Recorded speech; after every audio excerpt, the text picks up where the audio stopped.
તો આ વચ્ચે વલસાડ જિલ્લાના વાતાવરણમાં પણ પલટો આવ્યો। વલસાડ શહેર આસપાસના ગામોમાં વરસાદી માહોલ છવાયો। છીપવાડ, મોગરાવાડી સહિત વિસ્તારમાં વરસાદી પાણી ભરાઈ ગયા। વાવણી લાયક વરસાદ થતા ખેડૂતોમાં ખુશીનો માહોલ છવાઈ ગયો। આપને દ્રશ્યો બતાવી રહ્યા છે વલસાડમાં કે જ્યાં બરાબરનો મેઘો જામ્યો હતો અને જે અંડરપાસ હોય કે પછી નીચાણવાળા વિસ્તારો હોય ત્યાં પાણી ભરાઈ ગયા હતા, જેના કારણે લોકોને હાલાકી પડી હતી। અંડરપાસમાં પાણી ભરાઈ જવાના કારણે વાહન ચાલકોને પારાવાર હાલાકી પડી હતી। રાજકોટની વાત કરીએ તો ધોરાજી પંથકમાં લાંબા વિરામ બાદ મેઘમહેર જોવા મળી। શહેર અને આસપાસના ગ્રામ્ય વિસ્તારોમાં મેઘરાજાની ધમાકેદાર એન્ટ્રી, અસહ્ય બફારા અને ગરમીથી રહીશોને મોટી રાહત મળી। ધીમી ધારે શરૂ થયેલા વરસાદે જોર પકડતા ધોરાજી શહેરના નીચાણવાળા માર્ગો પર પાણી ફરી વળ્યા। લાંબા સમય બાદ મેઘમહેર થતા ધરતીપુત્રોમાં પણ ખુશીનો માહોલ જોવા મળ્યો।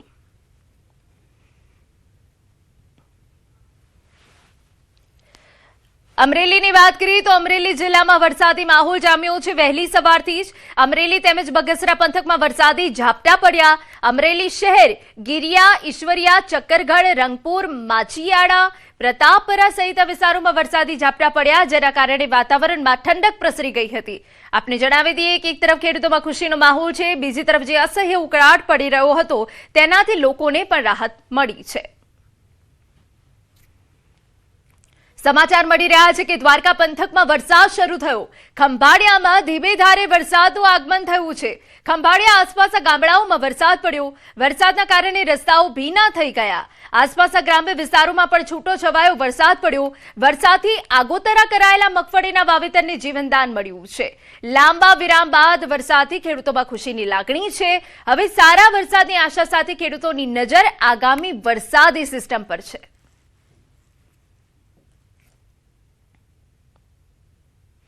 સમાચારમાં આગળ વાત કરીએ, જમ્મુ કાશ્મીરની વાત કરી લઈએ, જ્યાં પૂંછ જિલ્લાના મેંઢરમાં સતત ભારે વરસાદના કારણે પૂર જેવી સ્થિતિ સર્જાઈ, જેની તસવીરો અમે આપને બતાવી રહ્યા છે।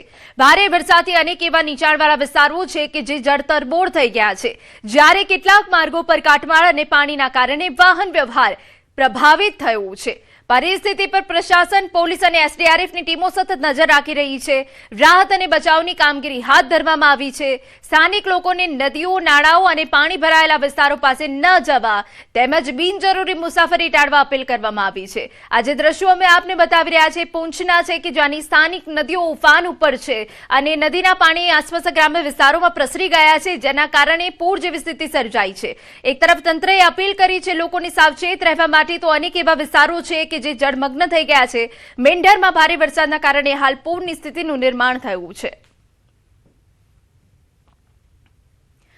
જમ્મુ કાશ્મીરના રિયાસી જિલ્લાના હાલ જાણીએ તો મહોરમાં ભારે વરસાદ વચ્ચે વિદ્યાર્થીઓની મુશ્કેલી સામે આવી। ધોરણ 10 ની પરીક્ષા આપવા જઈ રહેલા વિદ્યાર્થીઓને ગુલાબગઢ પરીક્ષા કેન્દ્ર સુધી પહોંચવા માટે પાગીહાલા નાળાને જીવના જોખમે પાર કરવો પડ્યો, જેનો વિડીયો અમે આપને બતાવી રહ્યા છે। સતત વરસાદના કારણે નાળાઓમાં પાણીનું સ્તર વધતા મુસાફરી હવે જોખમી બની હતી। પરિસ્થિતિને ધ્યાનમાં રાખી વહીવટી તંત્રએ વિદ્યાર્થીઓની સલામતી માટે આજની પરીક્ષા મોકૂફ રાખી અને નવી તારીખ બાદમાં જાહેર કરવામાં આવશે। જમ્મુ કાશ્મીરના રાજૌરીમાં ભારે વરસાદ બાદ મનાવર નદીમાં ફસાયેલા 2 લોકોનું રેસ્ક્યુ કરાયું। રેસ્ક્યુની અમે આપને દ્રશ્યો બતાવી રહ્યા છે। સેના અને તંત્રની સંયુક્ત કામગીરીથી બંનેને સુરક્ષિત રીતે બચાવી લેવામાં આવ્યા। ભારે વરસાદના કારણે જિલ્લામાં અત્યાર સુધીમાં એક વ્યક્તિનું મોત થયું, જ્યારે પીએચએ વિભાગનો એક કર્મચારી હજુ ગુમ છે, જેની શોધખોળ ચાલી રહી છે। વહીવટી તંત્ર દ્વારા રાહત અને બચાવ કામગીરી હાથ ધરવામાં આવી છે। મનાવર નદીમાં કે જ્યાં પાણીનો પ્રચંડ પ્રવાહ જોવા મળ્યો હતો તેમાં 2 લોકો ફસાઈ ગયા હતા। એકને બચાવી લેવામાં આવ્યો છે, જ્યારે એકની હજુ પણ શોધખોળ શરૂ કરવામાં આવી છે। તંત્ર અને સેનાની મદદથી આ રેસ્ક્યુ ઓપરેશન કરાયું હતું।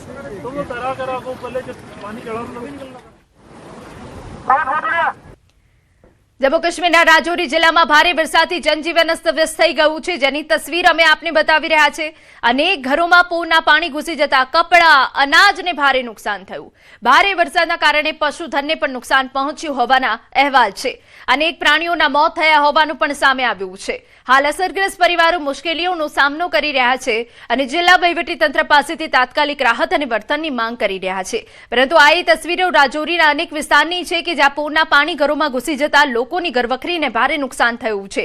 લોકો ઘર વગરના થઈ ગયા છે, વાહનો પાણીમાં ગરકાવ થઈ ગયા હતા, પશુઓના મોત થયા છે, જાહેર માર્ગો ક્ષતિગ્રસ્ત થયા છે। ત્યારે પૂરના કારણે ચારે તરફ તારાજી જોવા મળી રહી છે। જમ્મુ કાશ્મીરના રાજૌરી જિલ્લામાં ભારે વરસાદે તબાહી મચાવી। સતત વરસાદના કારણે શહેરનું નવું બસ સ્ટેન્ડ સંપૂર્ણપણે પાણીમાં ગરકાવ થઈ ગયું, જેની તસવીરો સામે આવી। બસ સ્ટેન્ડ પર પાર્ક કરેલા અનેક વાહનોને નુકસાન થયું છે, જ્યારે નજીકની દુકાનો અને રહેણાંક મકાનોમાં પણ પાણી ઘૂસી જતા ભારે નુકસાન થયું।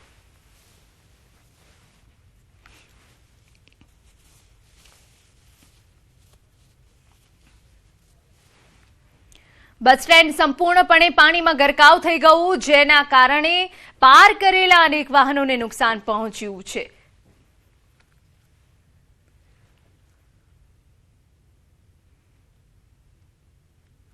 સમાચારમાં વાત હવે પાટણની કરીએ તો આતંકીઓને લઈને તપાસનો ધમધમાટ। એટીએસની ટીમ આતંકવાદીઓને લઈ સિદ્ધપુર પહોંચી હોવાની વિગત। ચુસ્ત પોલીસ બંદોબસ્ત વચ્ચે સિદ્ધપુર લવાયા। તમામને સ્થળ પર લઈ જઈને તપાસ કરાઈ શકે। ખડિયાસણ ગામમાં સર્ચ ઓપરેશન થઈ શકે તેવી હાલ વિગતો મળી રહી છે।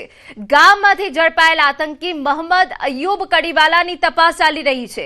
ખડિયાસણની આતંકી ટાઈમર ક્લોક બોમ્બ બનાવવાની તેમજ નદીના પટ જેવી અવાવરૂ જગ્યાએ બોમ્બ બ્લાસ્ટની ટ્રેનિંગ કરતો હતો। પકડાયેલ આતંકીઓની પૂછપરછમાં 8 વાર અલગ અલગ સ્થળો પર ટાઈમર બોમ્બ બ્લાસ્ટ કરીને ટ્રેનિંગ મેળવ્યાની ચોંકાવનારી વિગતો સામે આવી છે। અમારા સંવાદદાતા યશવંત વધુ વિગતે વાત કરવા જોડાયા છે। યશવંત, પૂરી અપડેટ। હિના, જે રીતના છેલ્લા 20 દિવસથી ગુજરાત એટીએસ છે તે પાટણ તેમજ બનાસકાંઠાના અંદર તપાસનો દોર શરૂ કરી દીધો છે, કારણ કે 1-2 નહીં પરંતુ 2 વાર 8 અને 5 કરીને કુલ ટોટલ 13 જેટલા આતંકવાદીઓ મળી આવ્યા છે। અત્યારે જે રીતના તપાસ અલગ અલગ દિવસે થતી હોય છે તેના જ ભાગરૂપે અત્યારે જે ગુજરાત એટીએસ છે તે અત્યારે સિદ્ધપુર સુધી પહોંચી ગઈ છે અને સિદ્ધપુરથી હવે જે નજીકનું ગામ છે સિદ્ધપુર તાલુકાનું ખડિયાસણ, ત્યાં આગળ જઈ શકે છે, કારણ કે જે ખડિયાસણનો આતંકવાદી છે મોહમ્મદ અયુબ કડીવાલા, તે કડીવાલાની મોટી મોડસ ઓપરેન્ડી હતી, જે ટાઈમર બોમ્બના બ્લાસ્ટ કર્યા હતા। 1-2 વાર નહીં પરંતુ 8 વાર જે આતંકીઓ પકડાયા છે તેમાંથી વિગતો સામે આવી છે કે 8 વાર આ લોકોએ બોમ્બ બ્લાસ્ટ કર્યા હતા। અવાવરૂ જગ્યા હોય જેમ કે નદીનો પટ હોય, તેમજ ખાસ કરીને આપણે દ્રશ્યો પણ અગાઉ બતાવ્યા હતા કે જે રીતના તે મદ્રેસાના પાછળનો ભાગ છે, જ્યાં આગળ અવાવરૂ જગ્યા છે, નદીનો પટ છે, તેવી કઈ જગ્યાએ જઈને આ બ્લાસ્ટ કરતા હતા, તેમજ કઈ ડોક્યુમેન્ટરી રાખતા હતા, કોના જોડેથી સાહિત્ય મેળવતા હતા, કોની સાથે આ લોકો સોશિયલ મીડિયામાં કનેક્ટેડ હતા, એ તમામ બાબતો લઈને અત્યારે જે એટીએસની ટીમ છે તે કલાકો સુધી પૂછપરછ કરી શકે છે। સાથે સાથે જે રીતના પહેલા રાઉન્ડમાં 8 આતંકીઓ પકડી આવ્યા હતા, બીજા રાઉન્ડમાં જ્યારે વાત કરવામાં આવે તો 5 બીજા આતંકીઓ પકડી આવ્યા હતા। તો કદાચ આવનારા સમય અંદર એટીએસની જે અત્યારે તપાસનો દોર ધમધમાટ શરૂ થઈ ગયો છે તો વધુ આતંકવાદીઓ પણ સામે આવી શકે તેવી સંભાવના છે, કારણ કે જે રીતના ખડિયાસણ ગામની મદ્રેસાના અંદર અગાઉ પણ એક આતંકવાદી પકડી આવ્યો હતો ને ત્યારબાદ બાકીના જે 5 આતંકીઓ પકડાયા હતા તે આતંકી પણ ક્યાંક ને ક્યાંક જે મદ્રેસા ખાતે ખડિયાસણ ખાતે જે મદ્રેસા આવેલી હતી ત્યાં આગળ અભ્યાસ કરી ચૂક્યો હતો।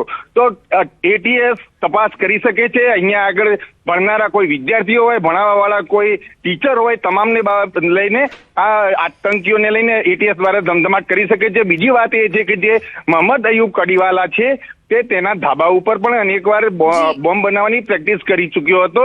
જો કે તેના પરિવારજનોને પૂછતા પરિવારજનોએ આ બાબતને કોઈ પણ જાણકારી બાબતની ઇનકાર કર્યો હતો, પરંતુ જે રીતના એટીએસની ઝીણામાં ઝીણી તપાસ થતી હોય છે ને તેના ભાગરૂપે અત્યારે ન માત્ર સ્થળ ઉપર જઈને પરંતુ અલગ અલગ બાબતને લઈને તમામ પૂછપરછ થઈ શકે છે। હિના, બિલકુલ યશવંત, કેટલી ટીમો સર્ચ ઓપરેશનમાં હાલ જોડાઈ છે? જે રીતના એટીએસની એક આખી ટીમ હોય છે તે ટીમના અંદર ચેતક કમાન્ડો સહિતના તમામ જે ટીમના અંદર જે કહેવાય ને કે અધિકારીઓ હોય છે, ચેતક કમાન્ડો હોય છે, તેમજ લોકલ પોલીસ પણ ત્યાં આગળ બંદોબસ્ત